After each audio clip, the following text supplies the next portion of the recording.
right, hey everybody. How's it going? How's your event so far? Yeah? Cool.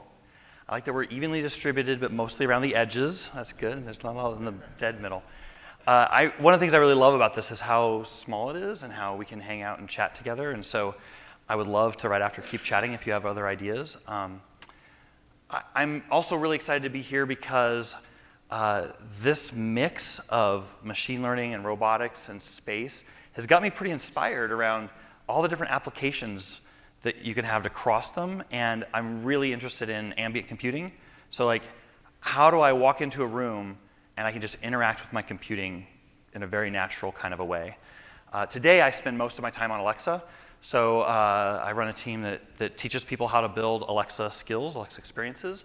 And we've learned a lot about how conversational experience is very different than on your phone or a PC or something like that. So my hope today is that I can sort of tune your ear, at least just a bit, to being able to understand what is good design in a voice kind of an experience. And you can see when things are about to go off the rails and go into a bad direction. And my hope is that that will parlay into actual ambient computing issues too, because you can imagine if I say a variety of things to Alexa, that can get challenging for a designer to anticipate all the things you might say. But if you go to ambient computing, now it's like, what is the temperature, what time of day is it, what light is on, and what did I say? It gets very complex very quickly. And so one, I'll tune your ear to like notice the differences, and then I have some design processes to sort of show you the differences between web and mobile and voice. Okay, so we'll get into it pretty deep. Gartner is talking about conversational platforms and how they're going to be a big shift. I also think they're going to be a big shift.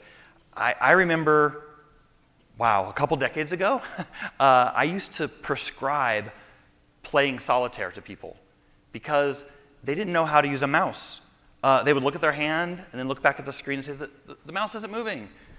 See? And they didn't realize that you can look here and move there, let alone double click, right click, click and drag. And so solitaire was a good way to learn all of those different things. And I think that it's true that about every decade or so, something like that happens. And for all of those steps where we started with commands and you enter into a terminal and then a mouse and then you get to touch, they're all progressively better ways to interact with your computing. And at the same time, they are all ways where you have to learn it. Right? You have to go figure out what are the paradigms that those designers are doing. And in fact, the designer's job is to make it as easy as possible for you to learn it, right? So you can adopt it very quickly. And the painful part for me of this has always been whenever I'm with a customer, but even more so with family members, and they say, I'm just not smart enough, I gotta go learn computers. And you're like, oh, can we just be natural and let you say things the way you wanna say things, let you act the way you wanna act, and make this happen. And that's the promise of what voice is bringing to the table, is that you can now be more natural. So there's a few ways that this happens. Today you can say things, you can be anywhere in the house, and you can say things like, hey, order me a pizza, dim the lights, set a timer. I wouldn't have told you a few years back, I would not have said, a problem I have is setting a timer. Please solve it. Like walking to my microwave and hitting 3. That's not a problem I have. Yet, I never do it anymore. It is so much faster to say, Alexa, set a 3-minute timer. And then now the timer's going. It's just from my thought to it happened is now very, very quick and instant, way easier than walking over to my microwave and hitting 3. So in that sense, this conversational experience has really helped people adapt to their environment quicker. We also see a really wide range of customers using these experiments. You have people who've never owned a phone in their life and they're over 80 and they're talking to Alexa, and young children checking out, hanging out with Alexa, doing things. There's a couple differences between this experience and previous experiences. Even in a world where you have your phone with you and it's very mobile in the sense that you can move around and go things, you can hang out with people still, but it still is an individual experience. I mean, I suppose you could be on Facebook or you could be in a game playing with other people. It's like networked in that sense, but if I took my phone out right now, you'd be like, hey, where'd he go? Like I sort of exited from the conversation, did my thing, and came back. If I wanted to get you a fact at dinner, I sort of leave the conversation, look up the fact, come back, and then I interrupt the conversation again and say, hey, everybody, here's the fact I found, right? With voice, it's a bit different because Alexa's there in the room, and if I ask for a fact, everybody's going to hear the fact at the exact same time. And one of the things I love about this is, in this picture, your computing is off to the corner. It's not even in the middle of the room and what's going on. So they're playing a game, hitting buttons, doing things. You could be playing a board game, playing Jeopardy, something like that. And they're doing it together in a communal kind of a way. And so I think that's super cool, and I hope that's something that we can really accentuate when we think about voice computing. And also, it's something that it's very good at. It's not very good at doing stuff that's just me privately when I'm in a group of people, right? Like a phone, I can be private by myself, and voice, you wouldn't be, right? All right, so let's talk a little bit about the shift from web to mobile to voice. And in particular, we're going to look at a couple design patterns that are really great ideas in web and mobile, but then don't work at all in voice, and by extension, it's ambient computing. So first, to sort of set the ground a little bit, in design in general, there's this concept of an affordance. And so an affordance is how you interoperate with something. So in this case, it's a door handle, right? And that tells me how I operate with the door. These can be very explicit, like this the handle is there, you see it, you interact with it. And they should hopefully tell you how to work them. This door is a push door. I can tell I push that handle and I'm going to go out the door. You've probably all experienced the times when you have a door handle that looks like a pull handle and it's really a push handle, and you're like, you didn't explain what your affordance was, right? So we have this concept of affordances, and it's in all design. In graphical design, like web and mobile, these things tend to start out in a skeuomorphic way. Because what they're trying to do, again, your goal is to teach people how to do something very quickly. So if you give them a pattern that they already understand, it's faster to teach them. So if you make your volume knob look like a physical knob on a stereo, then people kind of get, I'm supposed to twist that thing. But over time, these things simplify down, people start getting the concepts. And then I might say, I have a volume, and I label it, and I put a little speaker next to it, and I have a little slider. And I could even get rid of the volume label in certain situations if it's clear it's about volume versus zooming or something like that. So you get simpler and simpler. And so in voice, you do the same kind of a thing. Your affordance there would be something like turn up the volume. And you would just say, turn up the volume. Now, it's very hard to teach people to say that, to say turn up the volume, because it's not like I have anything passive. I don't have a screen. There are screens on the show and the TV and the spots and stuff, but you're not counting on it, right? You want people to interact in a natural way. So if they said turn up the volume, everything is great. But they might also say all sorts of other things. Like they might say volume up, make it louder, raise the roof, let's go, set it to 6, right? You can say all of these things. And now the designer's job is to sort of train the natural language understanding engine to realize that these are all about turning up the volume. If you think about this maybe in a little more detail, if there is a web page, and on the web page there's a submit button, all right? It's a button and it's labeled with submit. And when you click it, it calls the submit function, and now it does submit. What the designer's counting on, and they think hard about those words, what they're counting on is the person's NLU, their natural language understanding ability in their head, to look at the page and go, this is the best fit for the thing I want, the submit button. In voice, I don't label the button submit, but I have an utterance for submit, deploy, upload, right? I have a wide range of things that people can say, and all of those things resolve down to submit. They call the submit function. So let's take apart a sentence and break through what the pieces are so you can get a better sense of these affordances. For Alexa, at least, you would say, Alexa, ask College Finder for the best colleges in California. So Alexa is the wake word. Alexa is listening for the wake word, but not anything else. And once you say Alexa, you'll see her light up, and then that's when you're starting to do the NLU processing and talking to the internet and stuff like that. And once that is the cue for her to start listening, right? Then you can say ask, and the launch phrase is really there for naturalness. You can say ask, play, open, launch, tell. There's a bunch of just connector words that help you make the utterance understandable. Invocation name is the name of your experience. So if it was a mobile app world, you'd call that your app name. If it was a website world, that'd be your website domain name. But in the skill world, that's your invocation name. It's what you say to invocate your experience. And then the utterance is what the person has said.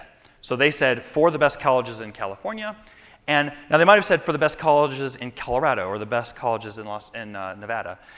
So there's a slot there that it probably is like state or something like that. And then you would train that with a bunch of valid states that you would put into it.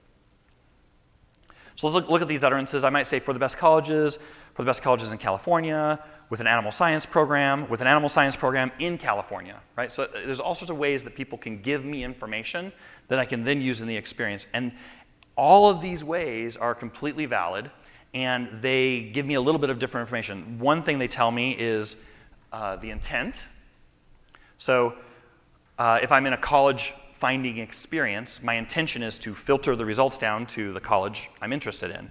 So when I say any of these things, I get an intent, and the intent is filter by criteria. Okay, so that's the basic building block of affordance in voice, is an intent. Within that, we have this concept of slots, right? So I can say for colleges with an engineering program in Colorado, right? And then that would come through, and my skill, my code gets, oh, they're filtering, and they're filtering to engineering, and they're filtering to Colorado. Okay. Now, you can go a little bit deeper than this to make things more natural. So let's say I have one of those slot values, and that slot value is size. So I have big, large, giant, right? All the same kind of thing. I can actually go a little bit further than that, and I can say, I have an API or a database lookup or something like that that says tiny, small, medium, large. But what if the person says, I want a minuscule school, or an in-between size school, or something like that? So I can have this set of synonyms that will relate back to tiny. Now, they aren't true synonyms in the sense of the dictionary definition of synonyms.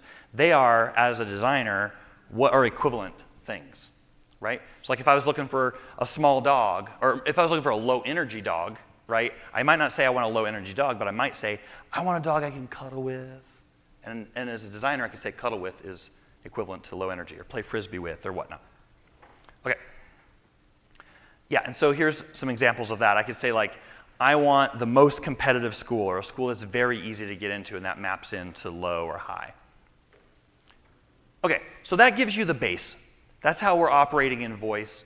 Effectively, the designer is thinking about intents, utterances, and slots, and they're using that data to train the Alexa natural language understanding engine. They don't have to build all the AI and ML and all that kind of stuff. They just have to provide the training data that's relevant for their experience.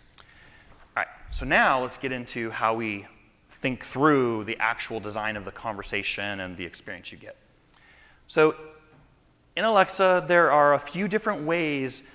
If you break down all the skills that are available in Alexa, there are a few different ways that you might think about them. One of them is around user initiative. And so in conversation theory, there's multiple parties having a conversation, and different people in that conversation have the initiative at any given time. Like right now, I have the initiative, I'm talking to you. If it was down there and we were having a conversation back and forth, you might take the initiative for a minute, and then I take it, and so forth. So user initiative is where the user is driving the conversation the whole way through. Good examples of these are turn on the light, turn off the light, set a timer, right? The user says something, Alexa does it, done. Another example, another extreme of this is system initiative. And so system initiative is where Alexa leads the conversation and the user follows along. So a good example of this would be like a quiz game. So if you were to play Jeopardy, Jeopardy would give you a clue, and you would say, the answer, what is blah, and you would answer the clue, and then another clue comes, you answer another. You're just following the instructions and doing what Alexa says to do. In web and mobile, that's what you do all the time, right? Web and mobile is basically system initiative. There's a lot of branches, so you can move around and you can leave the path, but the most tight-framed version of this is a wizard. So you drop into wizard, you fill out the wizard, you get to the end, You've just done, like the designer has led you through a process, and now you get to the end, you just do what it says. What we'd love to get to and see more of is mixed initiative and voice. And so what happens is you get people building a user initiative skill, but then they want to have Alexa pipe in a little bit. Or they're building a very deep system initiative experience, but they want the user to get to like roam around a little bit and do a few extra things. So we get to this middle ground of this mixed initiative. And I think this is where all the power is, but it's also where we're limited now because people are using design patterns that are for system initiative or user initiative, not for mixed initiative. All right, so let me give you an example of a system initiative experience. You can see how it goes. So this is a skill where I'm preparing an order for like some food or something like that. Or no, sorry. This is for a movie. Like I'm gonna go to a movie, right? And I'm in the skill and I just said, hey, find movies near me. So let's do this. Find a movie near me. You can browse movies that are coming soon, or I can give a recommendation. What would you like to do? Find A Wrinkle in Time. You are in the Browse Movie section. Say stop to return to main menu. Exactly what you don't want, right? Like what you've just asked the user to, first of all, the skill could do that. They asked for the movie. The skill can do the movie. It just, I didn't happen to be in the right part of the skill. And effectively the designer and the developer didn't draw the line from the near me browse section to where the title of the movie was. They just didn't draw that line for whatever reason. And what you've asked the user to do now is you've asked them to understand your information architecture without ever seeing it and then navigate through it, right? So an example of this would be like in a banking mobile app. You would, of course, not put the routing number on the top level screen because there's only so many pixels that you've got and there's only so many concepts you can have on the home screen. And appropriately, routing number is not worthy of top level UI. So what you would do, you have a menu.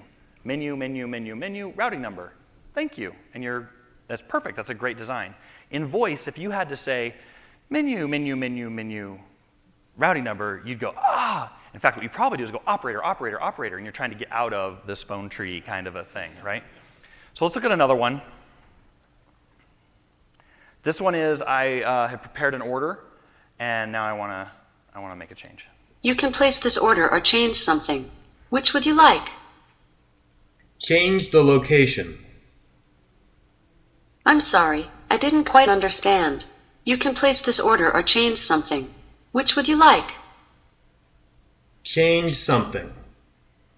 Okay, you can change the pickup time, change the location, change the pickup method, or change the order item. What would you like to do? Quit. Change the location. Right. So how frustrating is that? Like I had to say change something before I could say change location. Again, it's just because they didn't draw the arrows. Now, I don't blame designers and developers for not drawing all the right arrows because I've seen these flowcharts and they get crazy. There's just so many possible things you could say and so many times. Like in that case, I could say help, right? Or I could say actually add sugar to that, right? There's so many things I could say. How do we account for all of this stuff? So my premise is flowcharts are okay for web and mobile because you basically put all the screens, you can map the click of the buttons to the next screens and so forth. You could diagram it out. For voice, they're evil. For voice, they are the things that feel really good in the beginning because they get you up and running, they get your prototype working, and as long as you say everything on the path, everything is happy. The moment you do something that's slightly off the path, it doesn't do what you want it to do, and it gets very frustrating.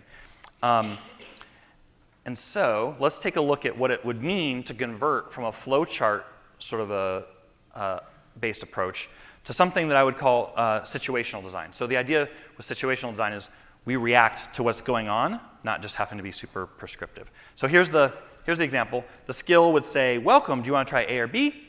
I say A, and then it goes, okay, A is cool. Do you want to do C or D? D, you lose the game, right? That's how it sort of would play out.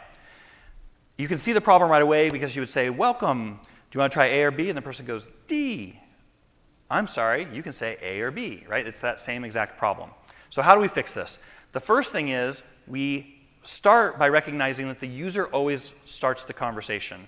So instead of Alexa starting it, because Alexa starting the conversation is by definition system initiative, right? That's Alexa is leading the conversation. Now we want to get the user in charge. So the user launches the skill, and then Alexa responds by saying, welcome, would you like A or B? Then everywhere there's a line, that's some interesting information, like B causes B is great, A causes A is cool. So let's push those together. And now I get this experience where I say, launch the skill, and Alexa says, welcome, would you like A or B? And then the user says, A. So A was said, Alexa responds with, A is cool. Would you like C or D? Or, launch the skill, would you like A or B? D. D, you lose. No problem. Now, one of the powers of this is I can start to add other experiences pretty quickly. So let's say I was a subscriber to the skill, or I had paid for a upgraded experience. I say, launch the skill, welcome, would you like A or B? A. A, and I'm a premium user, I'm gonna get A is awesome now, right? A, I'm not premium, I'm still gonna get A is cool, right? So I can layer in new experiences very quickly without having to re-swizzle my whole flow chart. Because otherwise you could imagine the flow chart like expanding out, like, no, there's a premium line and there's all these others. So let's go one more. A very common thing that comes up at this point is like, well, sometimes I don't want you to go to D. I don't want you to do something that is a prerequisite, right? So a good example of this is a trip planning experience where I am planning a trip. So plan a trip, plan a trip, plan a trip. Where do you want to go? What do you want to do when you get there? All that stuff. And at the end, you go book a trip. So book it, book it, book it, right? So let's say I open the skill and I say, book it. Well, if there's no trip planned, I would go book it, no trip planned, and it would say, I can totally help you book a trip. First, I have a few questions to ask you. Where would you like to go, right? And it just routes you to the trip planning experience. If I have a trip planned, it's like, fine, I'll book the trip for you now. So you can see how instead of it saying, I'm sorry, you can cancel and navigate the invisible menu system I made for you, it accepts that you said this thing and there's a situation going on, which is, I don't have the detail I need. So then my response is, gather the proper detail, because they have an intention to do that.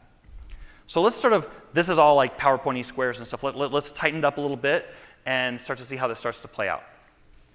If we look at each one of those boxes on the PowerPoint slide as a turn in the conversation, I say something and Alexa responds, then we end up with a card like this. So this is back to that college coaching experience. You would say, open college coach.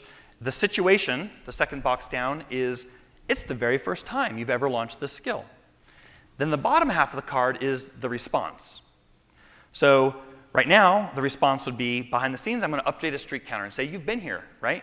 And then I'm going to have an actual response that acknowledges what you just did. So in this case, you just said, open it for the first time. So my response is going to be, welcome. I'm going to orient you to this experience, get you all ready. And then I have a prompt, which is the thing I'm going to use to carry the conversation forward. Hey, where would you like to go to school? Right? Okay. Then what we do is we take that concept of a turn and we do storyboards. So a very good way to design in voice is to have two people having a conversation, recording that conversation, and then going, that's how a conversational experience would work. Let's write that into a script, and we lay it out. So let's look through a couple examples of how the storyboard would work. So here is the first time experience. Open college coach, it's the very first time. Welcome, this is going to be great. Hey, where would you like to go to school? And the person says, I don't know. So we hit the teen angst slot, no problem, that's fine. Whenever we hit teen angst, all we're going to do is just ask you something more specific.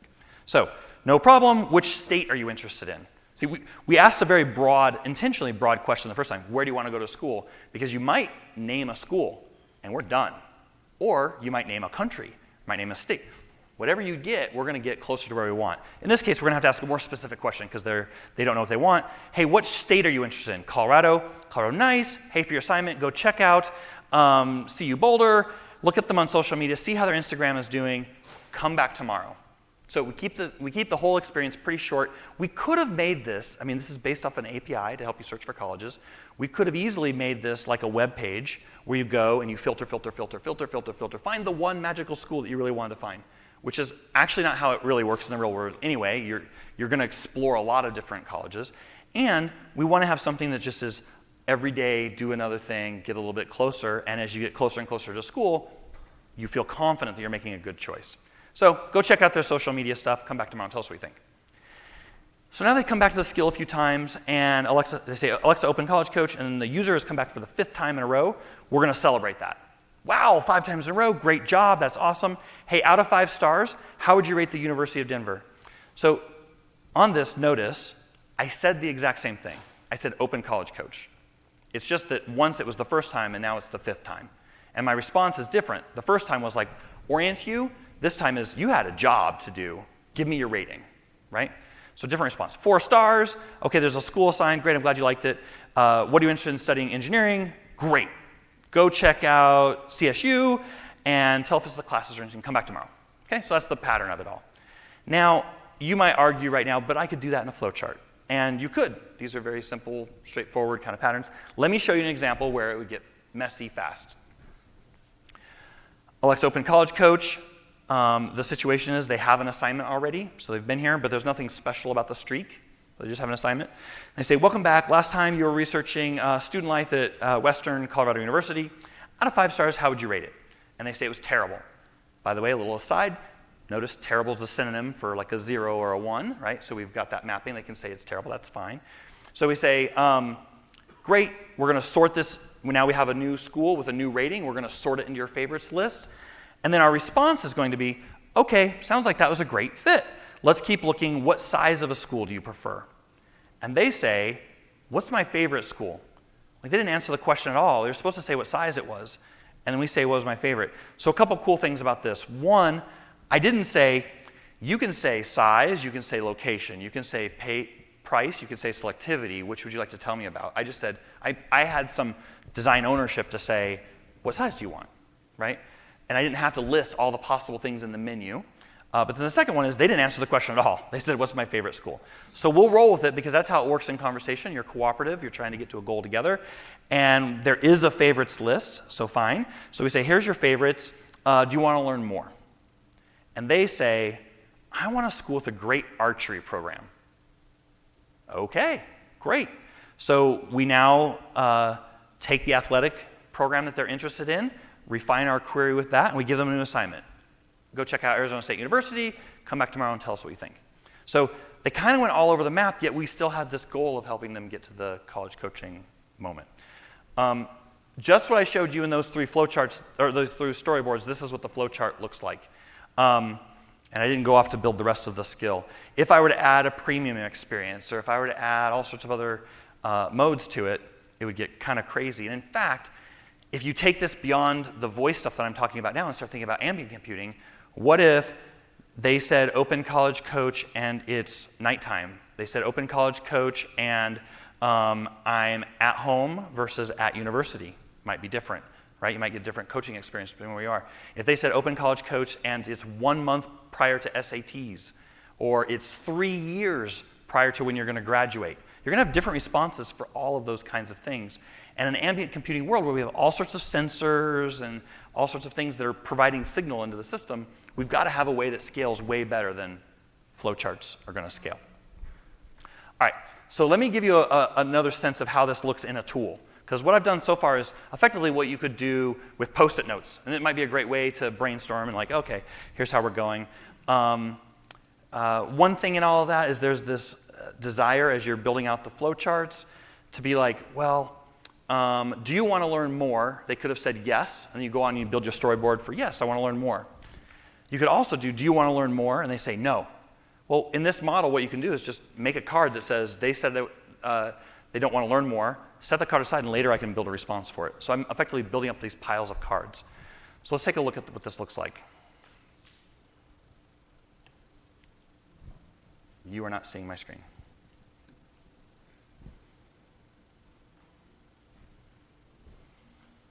Okay, so this is a tool called Adobe XD. You could use Sketch. You could use this is just a canvas, really, that's allowing you to have a bunch of stuff. It's pretty washed out. Let me zoom in for you. I've just got all of those cards, and like here's a template version of the card, which has utterance, situation, change, response, message. Just the same cards you were looking at a minute ago. And then there's a component of it which is scenarios. Hey, here's the storyboard for the first time, for the 5th time, and for the disruptive experience.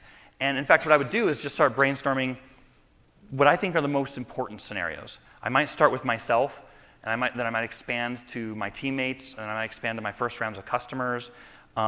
In my mind, these things become the test cases, right? So I run these things. If everything keeps working, I'm like, this is glorious. It is not, however, the exhaustive experience. It's not the definition of the entirety of the experience. It's a few streaks through the whole of the possible conversations. So what we have to do as well is we have to have this effectively a deck of cards. So these represent every possible turn that I could have in my experience. So like here's launch for the first time. And in fact, this column is all of my welcomes.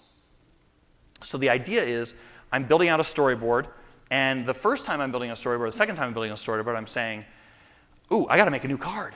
Or ooh, I got to edit a card. And I take that card and I stick it in the pile, right?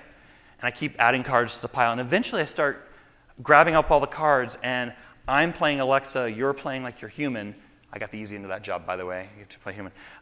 You ask me something, and I'll play a card that matches it. And if I can play a card, my design's pretty good.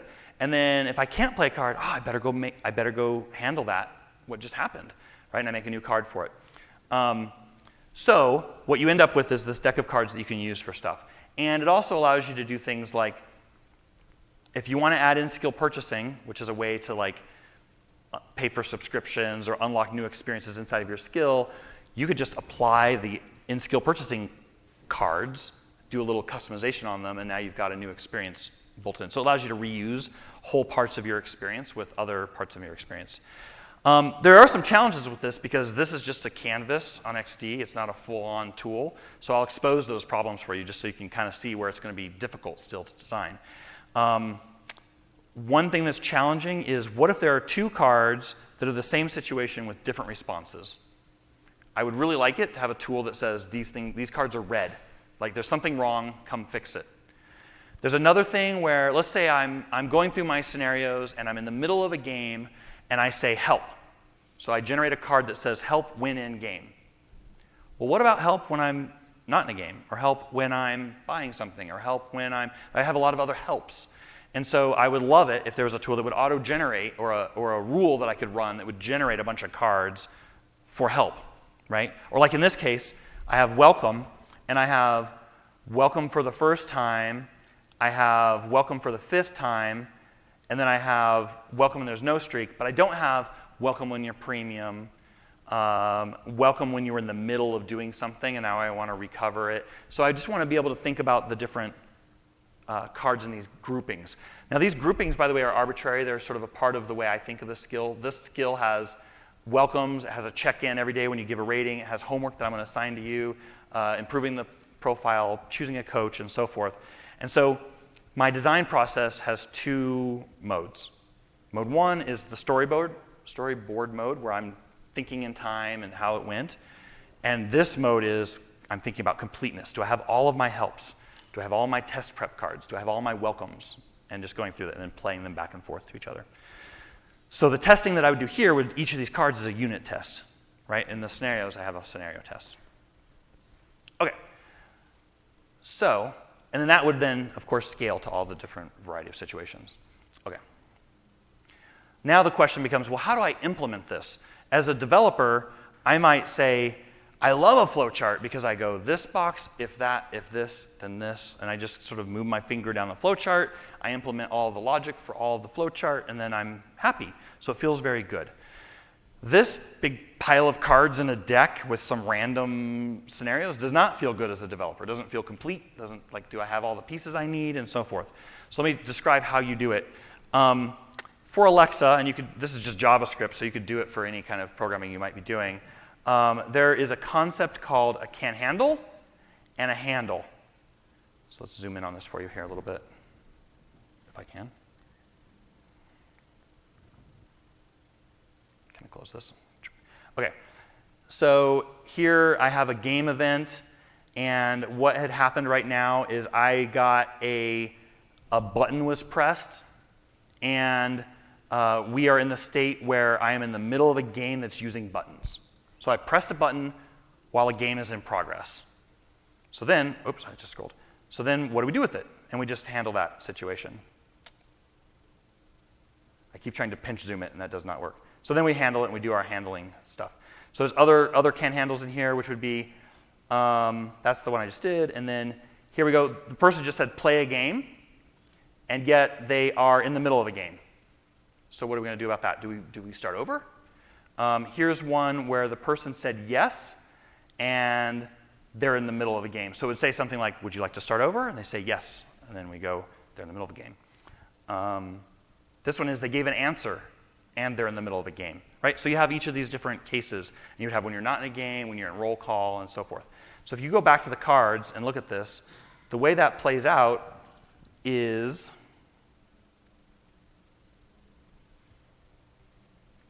there we go. The way that plays out is the top half of the card, what the user said in a situation, is what the developer would put into the can handle. That's the thing you're going to go, that's the case you're going to check for. And then the bottom half is the response. That's how you generate what you're going to say and how you're going to say it. Cool. So I'll sort of leave it with a Mark Cuban quote. We've talked to him just maybe a month back now. Maybe it's 2 months. I've lost all sense of time. But he's very keen on this, this space.